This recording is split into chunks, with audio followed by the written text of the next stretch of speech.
Toastmaster Keerthan Bhat, you are alive. You are alive, Toastmaster Keerthan Bhat.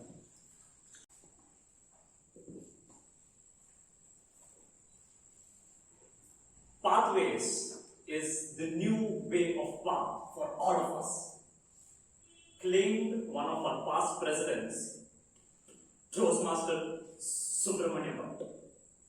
I recall that particular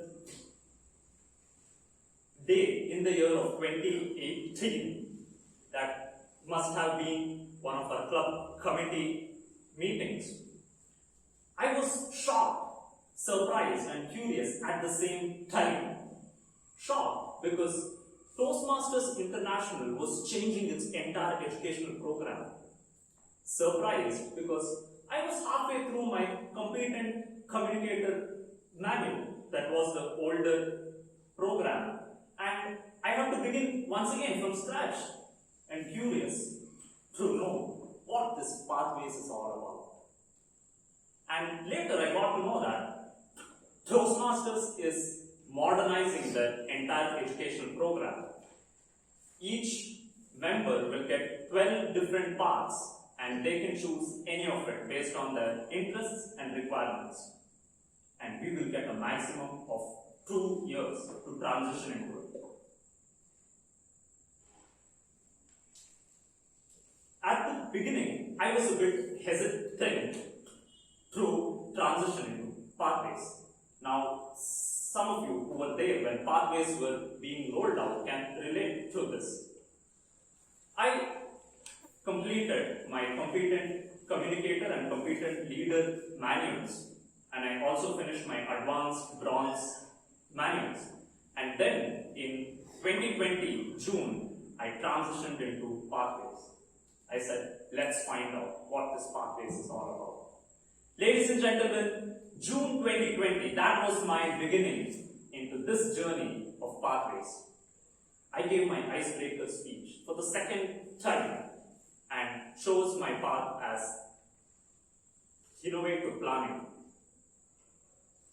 Over the past 2 years, I have completed my path, giving 15 speeches, 3 speeches in each of the 5 levels, and I have given speeches not only in our club, in a couple of other clubs in Bangalore and a couple of clubs in Canada as well. And in this process, out of those 15 speeches, for 2 of them I have used PowerPoint presentation. One of them, the previous week, was the big 22-minute speech, and 2 of it were 6 months hands-on projects. When I look back, I wonder what a wonderful ride it has been. And looking back at it, I can curate 4 observations from it. And today, I shall be sharing those with you. The first is all about leadership.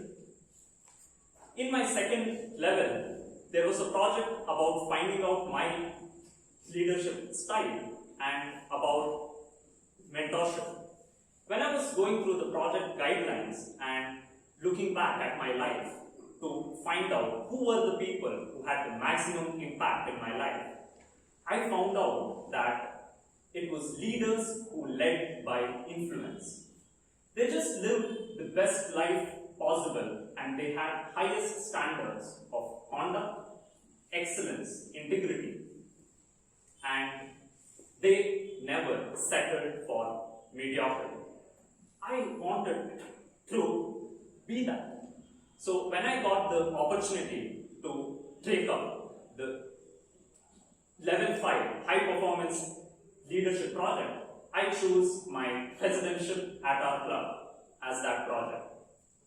I tried to be the best possible person that I could be, whether it was while planning for the club operations, strategizing for getting maximum club awards, and trying to improve the club experience. I tried to hold my highest standards of integrity and excellence. I tried not to settle for mediocrity. I think that was one of my first lessons on this path. To be a great leader, it's a simple but a hard path. Just have the highest standards of excellence, integrity, and conduct, and do not settle for mediocrity. My second observation is all about planning. In this path, the bread and butter is all about good planning and sincere execution. While good planning and sincere execution helped me when I was the VP for planning for the club awards and getting them, there were some instances in all of the planning projects where things didn't work out according to the plans. I have explained in my level 4 project called as Managing Projects Successfully a plan about how me and my friends planned for a trip to Cool. And there we had put out the perfect plan on paper, but then what did we find out? When we went to Cool, places were shut down due to COVID, roads were blocked because of a festival. And in the presidencyship project, the HPL project, there were many challenges, such as a club officer leaving in the middle of the term, a horrible Zoom bombing experience, and some complaints about awards. But in that journey, what I learned was whenever we face obstacles and challenges, the key thing there is how do we respond to that. When we face certain situation, what are the steps that we take for solving it? It is not enough to have just a plan A. We need to come up with a plan B, plan C, plan D instantaneously. Resiliency is one of the most important quality of a leader, is what I learned. The third observation is a very interesting one. In each of my levels, there was at least one speech that I gave, which was about some form of technology. Now, yes, because I have a background in science and technology, I am comfortable about speaking about it. But what I observed was that I love those kind of speeches the most. Now, I always get inspiration from not the conventionally seen great public speakers such as politicians or entrepreneurs. I get my inspiration about public speaking from technology marketers, people who speak about product engineering and design. And like one of the best examples that we can think of about that is Steve Jobs, the founder of Apple.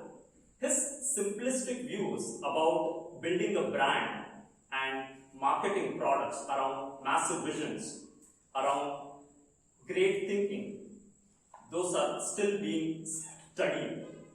And probably from this experience, I think I also have to explore technology marketing.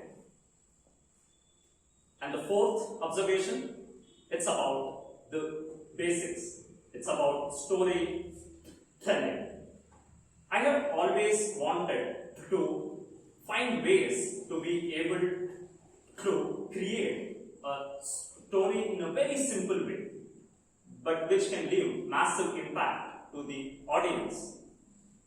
In every level of my path, there has been at least one speech which is about a story, and with my first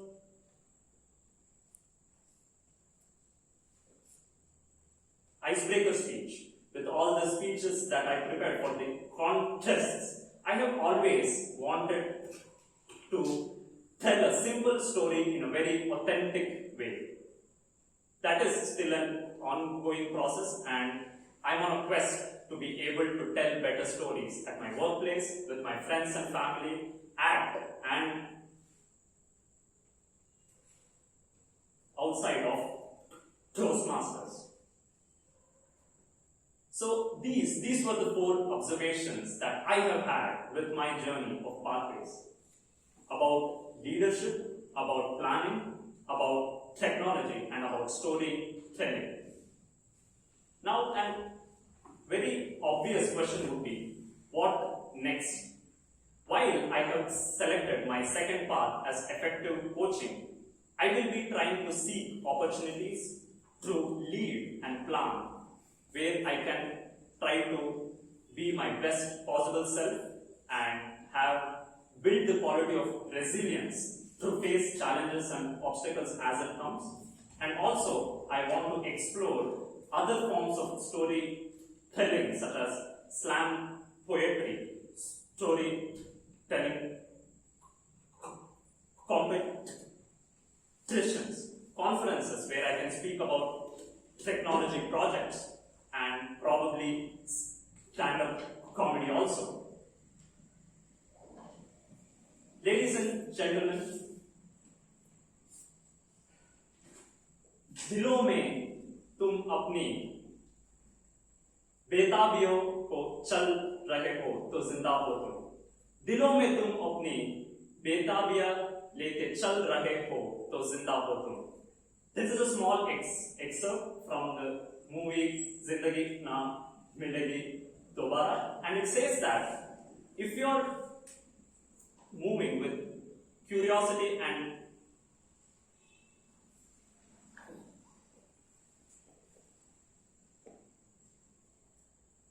eagerness in your heart, then you are alive. Now, at this point, I feel like a beginner. I am eager and ready to explore new paths, and I feel alive. Thank you.